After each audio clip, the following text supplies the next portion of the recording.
water. Water. Water is not just something that we want. It is something that we need, something that we desperately need. They tell us that the human body is 60% water.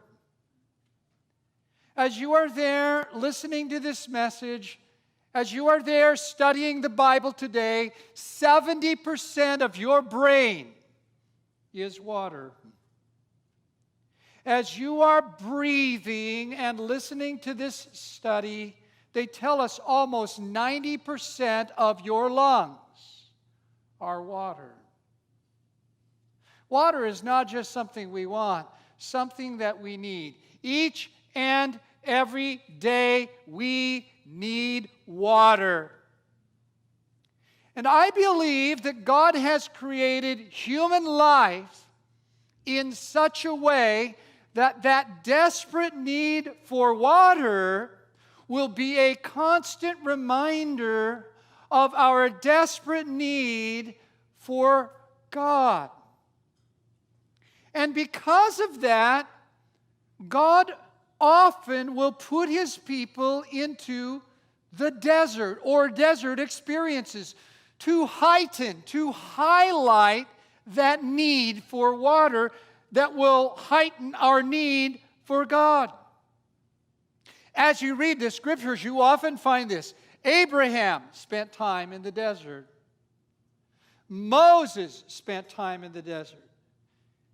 David spent time in the desert. Elijah spent time in the desert. John the Baptist spent time in the desert. The Apostle Paul spent time in the desert.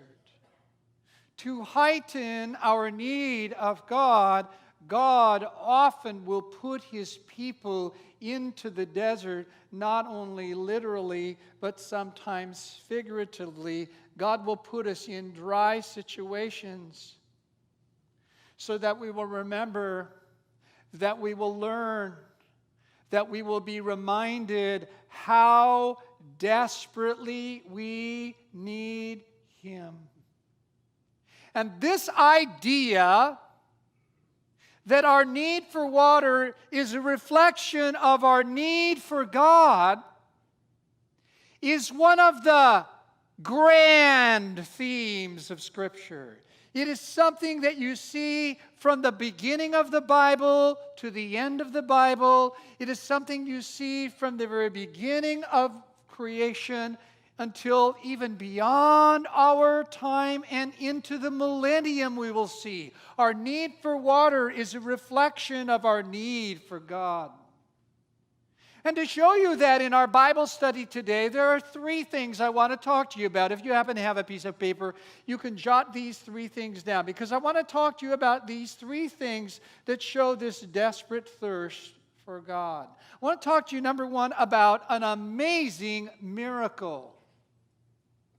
Then, number two, I want to talk to you about an amazing memorial. And then finally, I want to talk to you, thirdly, about an amazing moment. Really, it's the amazing moment we want to get to, but you will not understand that amazing moment unless you go back and understand the amazing miracle and the amazing memorial. Then you'll understand the amazing moment. The first thing I want to talk to you about is an amazing miracle. Go back, if you will, into the second book of the Bible, Exodus chapter 17. Exodus chapter 17, because there we find an amazing miracle, one of the most amazing miracles in all of the Bible. It is the miracle of water coming out of a rock.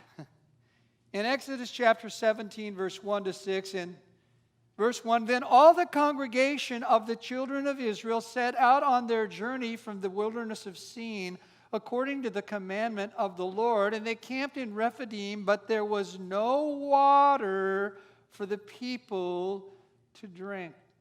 Therefore the people contended with Moses and said, give us water that we may drink. So Moses said to them, why do you contend with me? Why do you tempt the Lord? And the people thirsted there for water. And the people complained against Moses and said, "Why have you brought us up out of Egypt to kill us and our children and our livestock with thirst?" So Moses cried out to the Lord, saying, "What shall I do with this people? They're almost ready to stone me." And the Lord said to Moses, "Go on before the people and take with you some of the elders of Israel, and also take in your hand the rod with which you struck the river, and go. And behold, I will stand before you there on the rock in Horeb, and you shall strike the rock, and water will come out of it, that the people may drink." And Moses did so in the sight of the elders of Israel. An amazing miracle. God took his people out of the land of Egypt and into the wilderness. Listen, it was a picture of salvation. And after that salvation experience, God put his people into the middle of a wilderness, into the middle of a desert, until they got thirsty for water. And why did he do that? To remind them of their thirst for him. And this miracle, listen to me, is one of the most amazing miracles in the Bible. Not just because of where the water came from, but because of how much water came from it. An amazing miracle, water coming out of a rock. You don't think that's an amazing miracle? Go get a stick today and hit a rock and see what you can do. Absolutely incredible. But as I said, not just water coming out of a rock, how much water came out of that rock? As you continue to read the Old Testament, you'll read in the book of Numbers that Moses numbered the fighting men of Israel. They were 20 years old and above. And that number was 603,550 men. When you add the women and the children, it's around 3 million people. Now, they tell us that you and I need to drink approximately 2 to 3 quarts of water per day. Take out the calculator, do the math, and what you discover is that out of that rock was coming 1.5 million gallons of water a day. I have a word for that. Wow! Wow! And that's just water to drink. That's not water for the animals. That's not water for cooking or cleaning or bathing. God did an amazing miracle in the desert. Why? To remind his people, to remind you and me of a desperate thirst that we have for God. Because this was such an amazing miracle. Number 2, God had them do an amazing memorial so that they would never, ever forget this amazing miracle. That amazing memorial is what's called the Feast of Tabernacles. Look in your Bible at the next book of the Old Testament, Genesis, Exodus, Leviticus. Look in Leviticus chapter 23, because there you find a description of the amazing memorial to help them remember this amazing miracle. Called the Feast of Tabernacles, or the Feast of Booths. As you read the Old Testament, you discover that there were many feasts and many festivals and many celebrations and all of that, but there were 3 big ones. In Deuteronomy 16 and verse 16, it said, 3 times you shall go up to Jerusalem. So important were these festivals that anywhere a Jewish man was in the land of Israel, or even in the world at that time, 3 times a year, he and his family were supposed to go up to Jerusalem.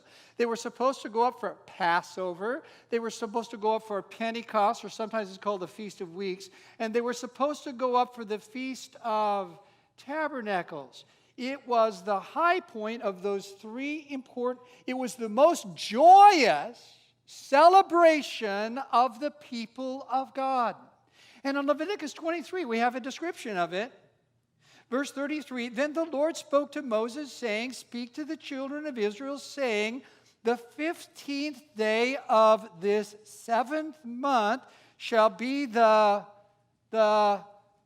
Feast of Tabernacles for 7 days to the Lord. Every year, for 7 days, they would have to have this amazing memorial, this amazing celebration called the Feast of Tabernacles, or the Feast of Booths. You ask a good question, why is it called the Feast of Booths? Glad you asked the question. Go down to verse 40. And you shall take for yourselves on the first day the fruit of beautiful trees, branches of palm trees, and the boughs of leafy trees, and the willows of the brook, and you shall rejoice before the Lord your God for 7 days. And you shall keep it as a feast to the Lord for 7 days in the year. It shall be a statute forever in your generations. You shall celebrate it in the 7th month. You shall dwell in booths, tabernacles, these little tents, these little huts. The Jewish word is sukkah. For 7 days, verse 42 says, all who are native Israelites shall dwell in booths, that your generations may know that I made the children of Israel dwell in booths when I brought them out of the land of Egypt. I am the Lord your God. An amazing memorial. What would happen is every single year, once they got into the land and Jerusalem became the center of their worship, all of the Jewish men, they would take their families and they would go up to Jerusalem, and for 1 week, for 7 days, they would celebrate what's called Sukkot, which means a booth, and they would erect these booths, and they would live in these booths for 7 days. It was a national camping trip.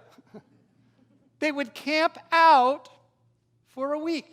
Even if they lived in Jerusalem, they would put up one of these little hut structures. They would go get these branches and make this frame, and then they would take these 3 kinds of leaves, palm leaves, leafy branches, and weeping willow branches, and they would put them all over this hut, and for 1 week they would live in this hut. They designed it in such a way there was a little space between the branches, so at night they could look up through the branches, they could look up at the stars, and no doubt all of their children are asking a good question.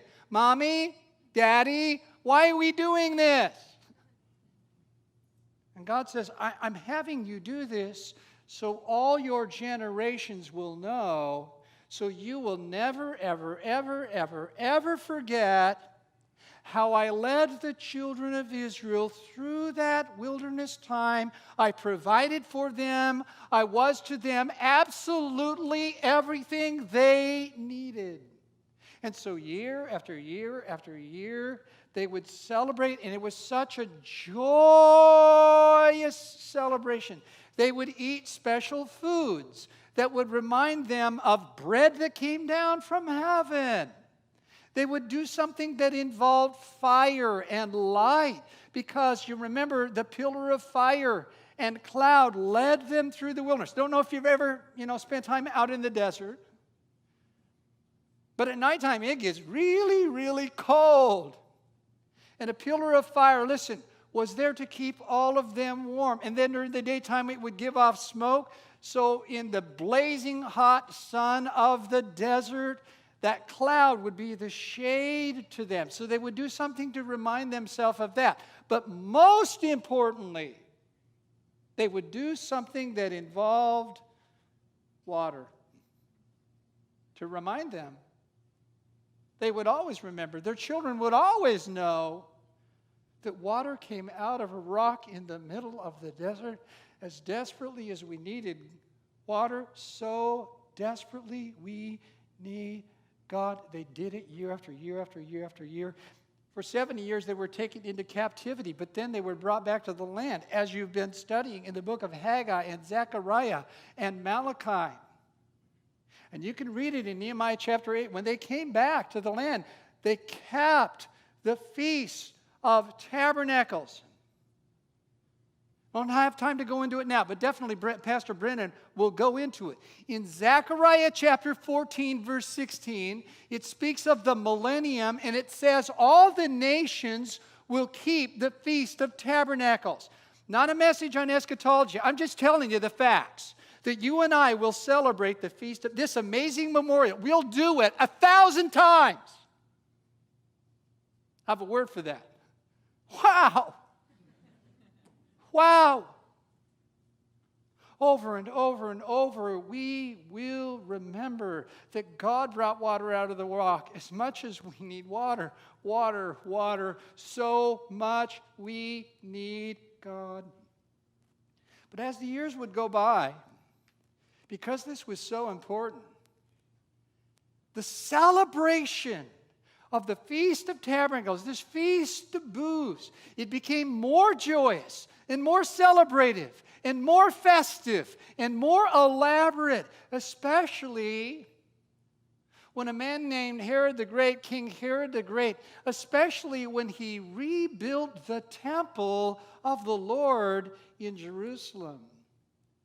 And that brings us to the third thing I want to talk to you about. And that's an amazing moment that happened in that temple that Herod rebuilt. That amazing moment is recorded for us in John chapter 7. Everyone, please look at John chapter 7. Now you know the amazing miracle and the amazing memorial. Now look at the amazing moment.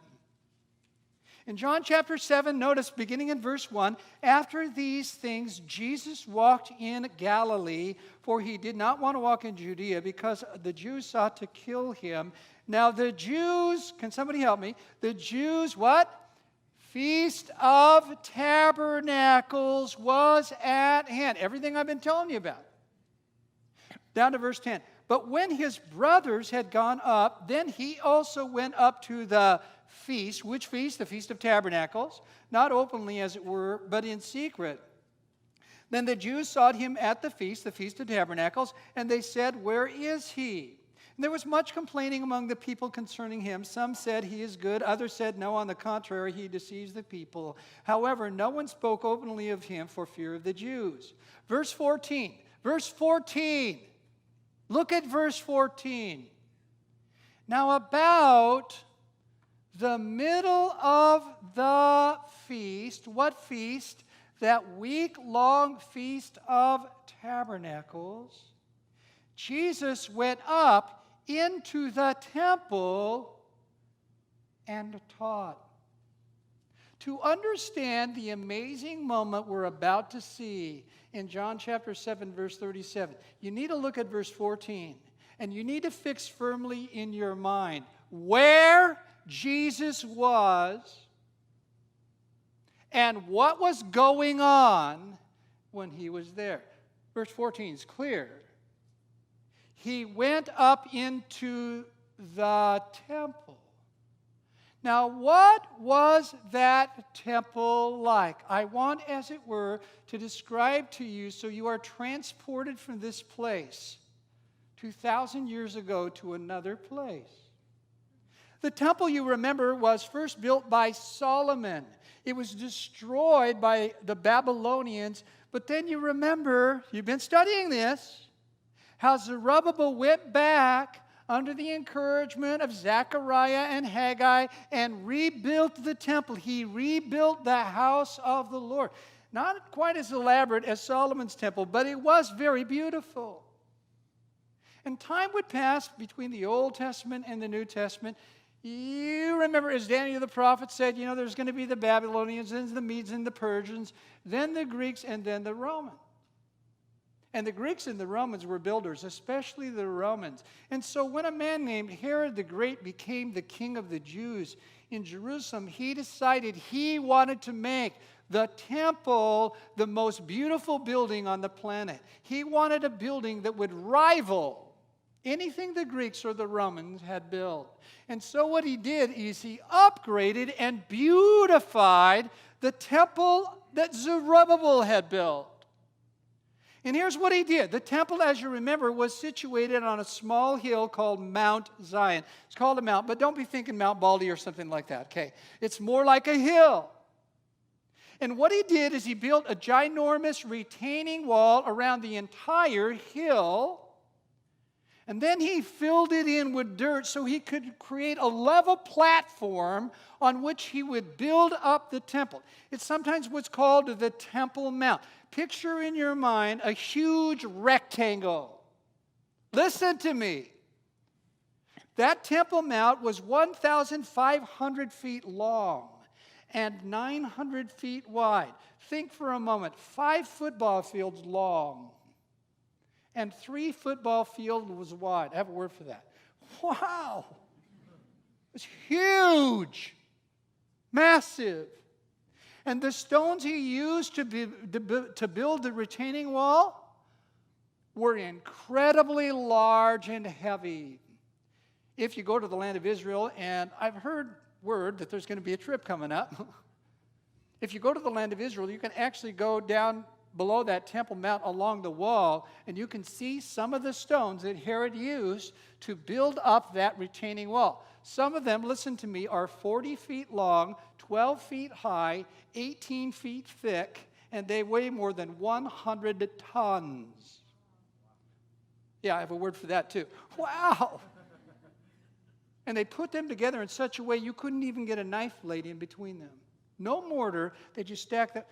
Even today, people wonder, how in the world did they do that? But that was only the retaining wall and the Temple Mount. And then up on top of that, Herod built the temple proper itself. It was incredibly beautiful. Built of white marble stones, in many places overlaid with gold and silver and precious stones. There were 130 columns that were 40 feet tall. The main gates that went in, listen, were made of brass. They were 13 stories tall.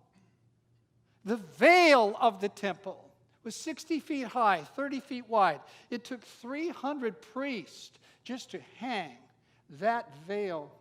They estimate that if someone were going to try to build the temple that Herod rebuilt in our day, the cost would be more than $1 trillion. I hear word the Rams are building a stadium up here, a few $1 million. We're not talking billion. We're talking trillions of dollars. And there were all these courtyards in the temple, and you would go up through the southern steps, through the bottom of that huge rectangle, almost like you're in a tunnel, and then all of a sudden you would emerge out into this temple. And Jesus was teaching in that temple. During what? What was going on when he went up through those tunnels and onto that platform, onto that Temple Mount? What was going on? Well, the Feast of Tabernacles. The Jewish historians tell us that over the centuries they began to make the celebrations even more festive and incredible and wonderful. And hundreds of thousands, millions of people had converged on Jerusalem. Tacitus, the Roman historian, tells us that the population of Jerusalem at that time was 600,000 people. When you count, Josephus gives us the number of sacrifices. When you multiply that out, there were some 2.5 million Jews in Jerusalem then. Listen to me. And there were huts everywhere. There were huts in the front yards. There were huts on the rooftops. There were huts in the streets. There were huts all over the Temple Mount area. Jesus, he's walking through all of these huts. And he goes up and there are huts everywhere. And day after day, they're celebrating the Feast of Tabernacles, the Feast of Huts, the Feast of Booths, and they were eating special food, and they were doing something to remember the fire and something to remember the water. Listen, what they did to remember the fire had grown so elaborate, so impressive, so beautiful. In the main temple area, in the court of the women, they erected 4 huge menorahs. You've seen those Jewish candlesticks with 7 lights across the top? They erected the 4 of them. They were facing north, south, east, and west. Everyone listen to me. They were 75 feet tall, the size of a 7.5-story building. And the wicks on the top of them were made of the worn-out garments of the priests from the year before.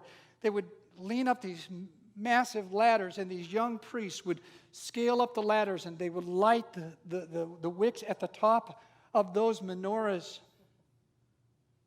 And at nighttime, listen, Jerusalem from afar looked like a pillar of fire.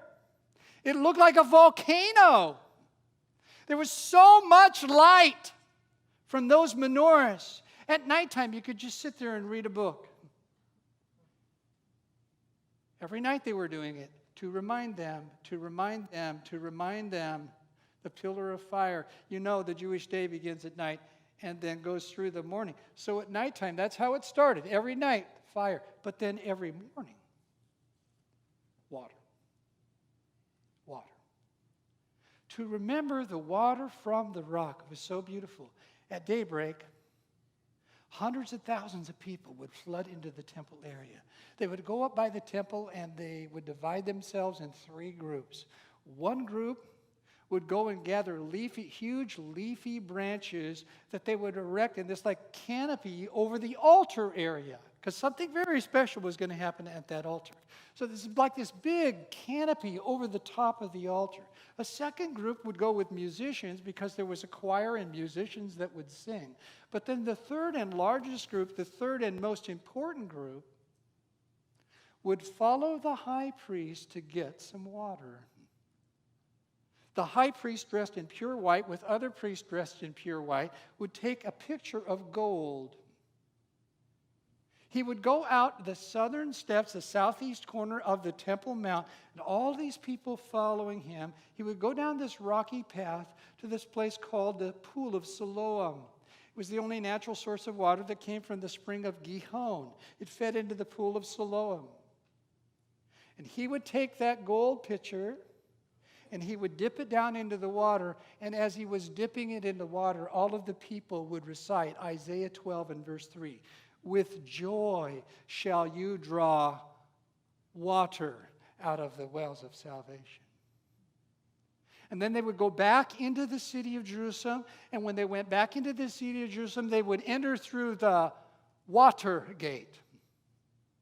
And the moment they went in through the water gate, there were 3 blasts of the trumpet. Boop, boop, boop. And all of a sudden, everyone would say again, with joy shall you draw water out of the wells of salvation. They would follow the priests all the way back to the temple, and while they were there, the choirs were singing, there was music playing, and every one of the worshipers that was there had this little bunch of branches in their hand. It was called a lulav. It was made of 3 different kinds of branches. Every single one of them had it. And the high priest, he would come up to where the altar was. And they would hold up that pitcher. They would all wave their branches toward the altar. Hundreds of thousands of people. He would take the water and he would pour it into this silver funnel that would drip down into a silver basin at the base of the altar. Why? Water from the rock. To remind them, water, water, water, water. Every day they would do it just like that, except the last day, called the great day of the feast. It was even more elaborate, and the priest, the high priest with the priests follow him, he would not only go up to the altar, he would walk around the altar 7 times to remind them that 7 times they had marched around the walls of Jericho. Listen, it was an amazing celebration. It was an amazing memorial. But in the middle of that amazing memorial, there's an amazing moment that happened. In John 7, verse 37, look at it there. There's the amazing moment. On the last day, the great day of the feast, Jesus stood and cried out, saying, if anyone is thirsty, let him come to me and drink. I want you to be there. I want you to understand. Because when you understand it, listen, you will never forget it the rest of your life. Some of you, listen, you will never read John chapter 7 again. The same in your entire life. Take yourself back. You're a Jewish man 2,000 years ago at the Feast of Tabernacles. You're a Jewish wife 2,000 years ago at the Feast of Tabernacles. You're one of the Jewish children 2,000 years ago at the Feast of Tabernacles. And you have gone up to Jerusalem with hundreds of thousands, some 2.5 million people. And every night you have watched those priests go up and light those menorahs. And every morning you have gone with the priests and you went down to the pool of Siloam and you said, with joy shall you draw water out of the well. Every day that's gone on. But now it's the last day. The celebration's almost over. And so you get up early in the morning and you go down to the temple area so excited. And you got your little lulav in your hand. You got your little branches in your hand. And here's that high priest. He's got that golden pitcher. And you follow him out those southern steps, down that rocky path, down to the pool of Siloam. And with your own mouth, you say, with joy shall you draw water out of the wells of salvation. And you start following him back. And you go through the water gate. And as you're walking through, you hear, doot, doot, doot. And again you say with your mouth, with joy shall you draw water out of the wells of salvation. And you follow the high priest and that throng back to the temple area, and you see that massive bronze altar there, and you see the branches over the top of it, and the choirs are singing, and the flutes are playing, and the priest, he's walking around once and twice and 3 times, 4, 5, 6, 7, and the music is at a crescendo, and you're taking your little branches and you're waving at the altar, and all of a sudden the music stops. You can hear a pin drop as the high priest takes a golden pitcher and he holds it up in the air, and everyone is watching and ready and waiting for him to pour it out. When all of a sudden, from the middle of that crowd of hundreds of thousands of people, you hear a voice. You hear the voice of Jesus. Verse 37 says, he cried out, ekrazin, he screamed out. All of a sudden, you hear this voice. If anyone is thirsty, let him come to me and drink. Wow! What an amazing moment! The timing of Jesus could not have been more perfect. What was Jesus saying? He was saying everything that water in the rock pointed to is me. Everything your people have been celebrating for all of these centuries, it's pointing to me. Not my opinion. You just read 1 Corinthians chapter 4 and verse 4. The Apostle Paul says they all drank from the same spiritual drink. They all drank from the same spiritual rock. And that rock was Christ. You just read John chapter 4 when Jesus said to the woman at the well, you drink this water, you're going to thirst again. But if you drink of the water that I will give you, you will never thirst again. Jesus is the answer to that desperate thirst we have for God, and that is why each day and every day you not only need to drink water, that is why as a believer each day and every day you need to spend time with Jesus. If you do not drink water, you will become dehydrated. You will become incoherent in your mind, and your body will start to fail you. And if you are not spending time with Jesus in your spirit won't function right. You won't walk with God right, emotionally and mentally and every other way. All of a sudden, you're not going to be who you are supposed to be. You're not going to be able to walk with God. You're not going to be able to do the things of God because you are not in connection with the one who gives living water. Oh, a desperate thirst for God. From the beginning to the end of the Bible, beyond the rapture, beyond the tribulation, beyond the second coming, into the millennium for 1,000 times, we will remember this, that we need Jesus. We need Jesus every day, every moment. We need Jesus.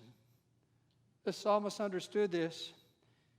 And that's why I want you to look at one last passage in the book of Psalms. It's found in Psalm 42 and verse 1. Everyone, please look at this one last passage in Psalm 42 and verse 1. The psalmist writes, "As the deer pants for the water, so my soul for you, O God. My soul thirsts for God, for the living God. As the deer pants for the water. So much I need you, God. So desperate I am for you, God. I pray that's your heart. I pray that's your longing. If that's anything short of your longing, you're not living the way God would want you to, that each day and every day you not only want to spend time with Him, you know you need to spend time with Him. So desperate are you for God. As desperate as you are for water, so desperate you are for God. We've never had a deer, but we did have a dog. His name was Rufus. Rufus, this little miniature German schnauzer, if you would say his name, Rufus, he would howl back at you. So cute he was. And I remember almost every day when I would come home from the church office, I would go take Rufus for a walk. We lived near a large regional park here in Orange County, and I would come home and I would get Rufus's leash and a tennis ball, and I would put Rufus on his leash, and I would take him over to this gigantic regional park, and there was nobody there, just me and Rufus. And so I would take Rufus off of his leash and let him have a little free time, just to wander and have fun. And as he would wander around for a while, then he would want to play with his tennis ball. And so what I would do is I'd take that tennis ball and I would throw that thing as hard as I could, and Rufus, he would take out after that tennis ball. Only I'm kind of sneaky, so when he's running after the tennis ball, I turn the opposite way and run as fast as I can the opposite way. And just about when Rufus is getting to the tennis ball and I'm at the other end of the field, all of a sudden Rufus! And he comes running back toward me with a tennis ball. And I mean, he's running so fast, he's not really running, he's kind of like hovering, you know what I mean? He's just flying toward me. And he would run up to me, he would drop the tennis ball. I mean, he's just hacking and heaving. I mean, he is so tired. He would catch his breath for a moment, and then I would grab the tennis ball. I would chuck that thing again. Out he would go. Sneaky me. I would run the opposite direction. About when he gets to the tennis ball, Rufus! And he would come running back. Oh, we would have a time running, playing. When I had thoroughly worn him out, and myself too, I would put Rufus on his leash and take him back to the house, and we would come up to the front door, and I would open the door, I would take him off of his leash, and he would immediately run right over to his water dish and he is just inhaling water. He's lapping it up so much, so fast. And so many times, I would stand there in our kitchen looking down at my dog, and I would pray quietly, "Oh God, please help me to want you like that. Oh God, please help me to be thirsty for you like that. Oh God, make me desperate for you like that. I can't go for a day or an hour or a moment just without thinking of you, without communing with you, without praying to you." A desperate need for God. Water, you see, is not something we want. It's something we need. And that need for water should remind you and me every time you drink a sip of water, remember, I need God. I need God. I need God.